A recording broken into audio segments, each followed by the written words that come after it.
भारत माता की आदरणीय कटारिया साहब अपने बीच में आए हैं। गुलाब जी भाई साहब का बहुत लंबा अनुभव है, राजनीतिक जीवन का भी, चुनाव लड़ने का भी और चुनाव लड़वाने का भी। तो अब आप समझ जाओ कि सिलेक्शन तो ठीक ही होगा, सिलेक्शन ठीक होगा, निष्पक्ष भी इनकी छवि है। तो कोशिश हम पूरा करेंगे मिलके आप सब लोगों के सहयोग से। जैसे राम सिंह जी ने कहा जल्दी निर्णय करना है, तो जितना जल्दी हो उतना निर्णय करें, इसमें कोई शक नहीं।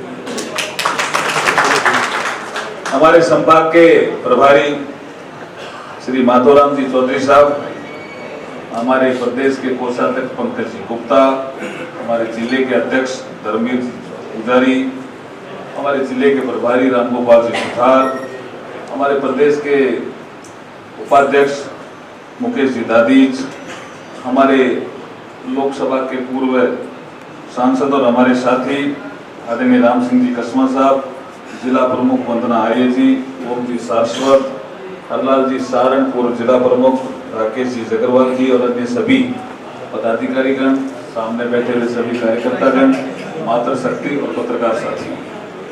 देखिए,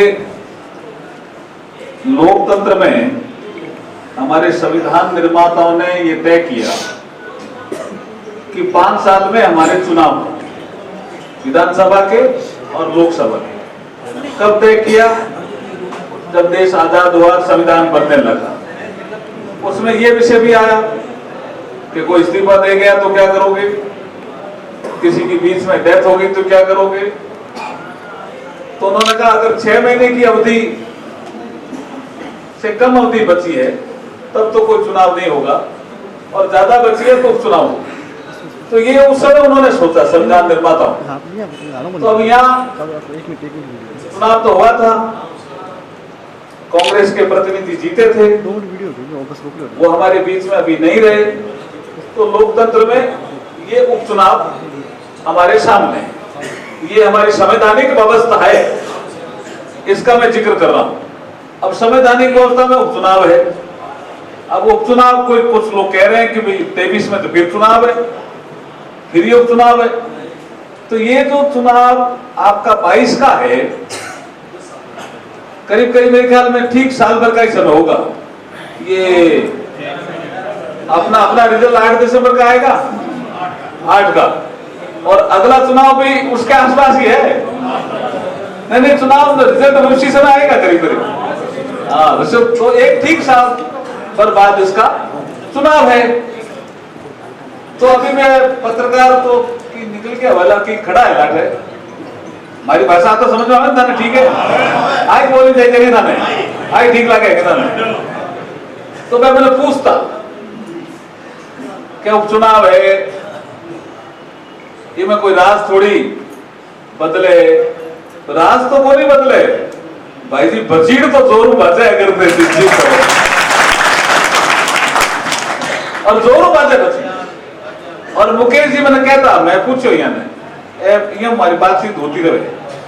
एक सरदार सेना गेलो घर दे दी पी गेले में ही सारा सिगड़ा चाल नहीं, राज भी आ सके गेले गेले चालता चालता, तो गेलो भी गाना अपन, ठीक है। राज तो अभी वैसे भी अस्थिर है। राज की क्या स्थिति है? ये ऐसा राज है जिसके अखबार के हिसाब से 92 एमएलए ने इस्तीफा दे रखा है। किसी प्रदेश में ऐसा राज नहीं चल रहा है। भाई साहब सही बताएंगे कितने, कोई अखबार वाला कह रहा 80 है इस्तीफा देने वाले, और स्वेच्छा से दिया। हमने किसी ने नहीं कहा इस्तीफा दो, स्वेच्छा से इस्तीफा दिया कि एक लाइन का प्रस्ताव मंजूर नहीं है हाईकमान का और हम इस्तीफा देते हैं। इस्तीफा देने कहां गए? अगर मुख्यमंत्री को इस्तीफा दे देते तो भी हम समझते भाई मुख्यमंत्री तो अधिकृत नहीं है इस्तीफा मंजूर करने के लिए। इस्तीफा भी उन्होंने स्पीकर को दिया जो अधिकृत है मंजूर करने के लिए। तो ये तो पूछना ही चाहिए कांग्रेस के लोगों को जो भी आएंगे, भाई ये 90 लोगों ने जो इस्तीफा दे रखा है उसका इस्तीफा कब मंजूर होगा, ये तो बताओ। अगर उन्होंने इस्तीफा दे दिया है तो सरकार अल्पमत में है कि बहुमत में? अल्पमत में। और जब सरकार अल्पमत में होती है तो काम सारे रुक जाते हैं हमेशा। इस सरकार को हमने कुछ नहीं किया। सरकार में दो भाग शुरू से ही थे। एक प्रेस कॉन्फ्रेंस है 2018 की दिसंबर की, तब 7-8 दिन तक मुख्यमंत्री कोई नहीं बन रहा था, हल्ला हो रहा था। कुछ लोग लग रहे थे अशोक गहलोत को बनाओ, कुछ लोग लग रहे थे सचिन पायलट को बनाओ।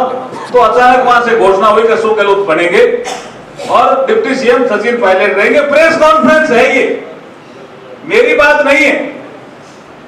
और प्रेस कॉन्फ्रेंस में सचिन पायलट बोलते हुए बोलते हैं कि बीजेपी वाले पूछ रहे हैं इनका मुख्यमंत्री कौन। आज कांग्रेस ने 2 मुख्यमंत्री दे दिए। ये सचिन पायलट बोला है जी प्रेस कॉन्फ्रेंस में। तो 2 मुख्यमंत्री होते हैं भाई जी। गर्रा धड़ी 2 वजन घर चाल है कि सावल है? गर्रा धड़ी 2 हो गया, गर्रा धड़ी 2 हो गया। तो एक हाथ में चाबी कूंची बात देवे को नहीं, अशोक जी का नहीं। और सचिन पायलट लेवड़ो साले कुंसी तो भाई जी एक ही है। कने कुंसी रे जेवड़ी रे हाथ लगावे गाड़ी खन्ने कुंसी रे खन्ने तो जावे खन्ने खासी पहुंच गया हाथ को नहीं आवे, हाथ को नहीं आवे। उस लड़ाई में क्या हुआ? सत्ता के 2 भाग हमारे पे आरोप लगाते हैं चलते रस्ते। भाई साहब तो गवाह है। एसओ जी का नोटिस अशोक गहलोत देता है सचिन पायलट, तब वो नाराज होकर के माने सब जाते हैं। भाई साहब एसओजी का नोटिस कौन देता है जी? अशोक गहलोत। नाराज सचिन पायलट होते हैं, दोनों ही कांग्रेसी। लड़ो थे और आरोप भार था लगा। अब उपचुनाव में थाने सावधानी से वोट देना है और पूरे प्रदेश की नजर थाने माता रहसी सरदार साहब कि सरदार साहब क्या रिजल्ट दे रहा है। और सरदार साहब जैसे जैसे डिक्लेयर हुआ तब पता चल रहा था कि पता नहीं कोई कैंडिडेट है नहीं है, कोई लड़ेगा नहीं लड़ेगा ऐसे। अब मैं सच्ची बता रहा हूं, मैं ट्रेन से आया वहां दिल्ली से। भाई जी 20 उठाना तो कैंडिडेट को फोन आ गया कि मैं लड़ा सुना। इनमें तो हवा तो ठीक है भाई, कहीं तो बैठा भी है, कि तो बैठा है कि इन्हें बैठा है कि बीच में बैठा है, बैठा है भाई जी। ये मतलब हवा तो ठीक है भाई साहब। इस हवा को अगर ढंग से परोट लेंगे तो भाई साहब आप बहुत तगड़ा रिजल्ट दे सकते। और जिस समय 8 दिसंबर को गुजरात भी जीते हैं, हिमाचल भी जीते हैं और सरदार शहर भी जीते हैं, तो क्या आनंद आएगा? आनंद आएगा कि नहीं आएगा बताओ? अब गाना एक चीज बताऊंगा, कांग्रेस उनका ही हालत खराब है, पूरे देश में डाउन जा रही है। तो किए क्या कि पिछले बार में आ गया, लेकिन अब G20 एक बहुत बड़ा कार्यक्रम हो रहा है। भारत उसका प्रेसिडेंट बन रहा है। नरेंद्र मोदी बाली जा रहे हैं इंडोनेशिया, वहां G20 में 85% इकोनॉमी को कंट्रोल करने वाले देश हैं। विकसित देश भी हैं, विकासशील देश भी। 43 देश हैं, 43। यूरोपियन यूनियन भी सम्मिलित है। तो वहां प्रधानमंत्री जी जाएंगे और उनको वो संभालेंगे कि भाई आप प्रेसिडेंसी 7 करता है फेरा को G20 सिगला देशाना लोग आशी तारीख तो जोर बता दो बताओ तो भाई सिगला देशाना लोग आशी तो बिलो लोगो जारी करनो जने लोगो जारी करियो जने कमल रो फूल भी नीचे लगाए। तो कमल रो फूल तो भाई साहब राष्ट्रीय है। इनमें बीजेपी क्या लाया है? सोशल मीडिया पे बद पिट गई कांग्रेस की। पहले तो ऐसा लग रहा था कि जनता साथ देगी। जनता ने कहा ये राष्ट्रीय पुष्प है, ये राष्ट्रीय पुष्प है। और जयराम रमेश जिसने कहा उसको पूछा जनता ने कि जयराम रमेश जी आपको तो 1954 में आपका जन्म हुआ, ये 1950 में कांग्रेस के लोग उस समय जो राज कर रहे थे उन्होंने उसको राष्ट्रीय पुष्प घोषित किया कमल के फूल को। बीजेपी का चुनाव चिन्ह को ये 6 अप्रैल 80 को बना है, ये हमारा राष्ट्रीय पुष्प है। लक्ष्मी जी भी इसमें बैठती है। कबीरदास जी का प्रकटीकरण कमल के फूल पे हुआ। बहुत से महात्माओं का, अवतारों का कमल के फूल पे प्रकटीकरण होता है, लेकिन रोड़ो करे भाई जी, ये आदत है। मैंने ध्यान अच्छी तरह सुन, एक बार अमेरिका राष्ट्रपति आए अठे मीरा कुमार, अब ये कोई बात वैसे कोई ज्यादा उजागर करने की जरूरत नहीं है, लेकिन थोड़ी सी बता दो, समझ जाओ। मीरा कुमार स्पीकर थी, मैं उस कमेटी में था विपक्ष के नाते, मैं विपक्ष का एमपी था। अब दिवाली पर आया भाई, पहला मैं गया बैठे बॉम्बे, था तो बॉम्बे गया, बॉम्बे से बैठे आया अमेरिका के राष्ट्रपति साहब ओबामा। अटाया में तय 20 लोग हमें कहीं देवा, तो किसी ने कहा कि ये ज्यादा ठीक रहेगा लक्ष्मी जी। अब लक्ष्मी जी लाओ तो कमल में फूल आवे भाई, आवे यार बीरो फोटो बना लिया मैं जोरदार, और मैं बात की संसद है नहीं, बिना आगे दिखा दो बॉर्डर, और बहुत शानदार गिफ्ट तैयार करी थी। ये ना कांग्रेस वाले ढाल लगे ओके रोड़ो, नहीं वो कमल में फूल तो अमेरिका का राष्ट्रपति नहीं तो भाई वो दिए ही वो नहीं दिए तो कहीं मोदी जी आ क्या नहीं भाई जी। तो जहां जहां कमल में फूल तैयार हुए नहीं, ये अड़चन तो हुए, लेकिन कमल का फूल खिल रहा है वैसे तेजी से फूल रहा है, और कांग्रेस डाउन हो रही है।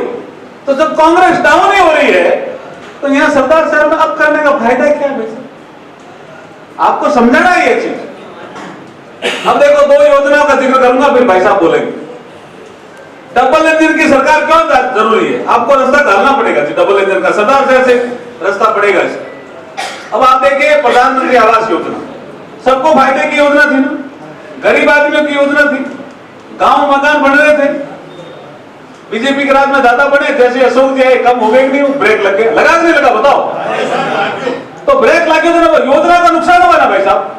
गांव में जिसके मकान बनते उनको नुकसान हुआ, पात्र आदमियों को नुकसान हुआ। तो ये काम कौन सा शासन है भाई करने का? पंडित दीनदयाल उपाध्याय ग्राम ज्योति योजना, गांव गांव ढाणी ढाणी कनेक्शन होता भाई जी, होता कि नहीं होता?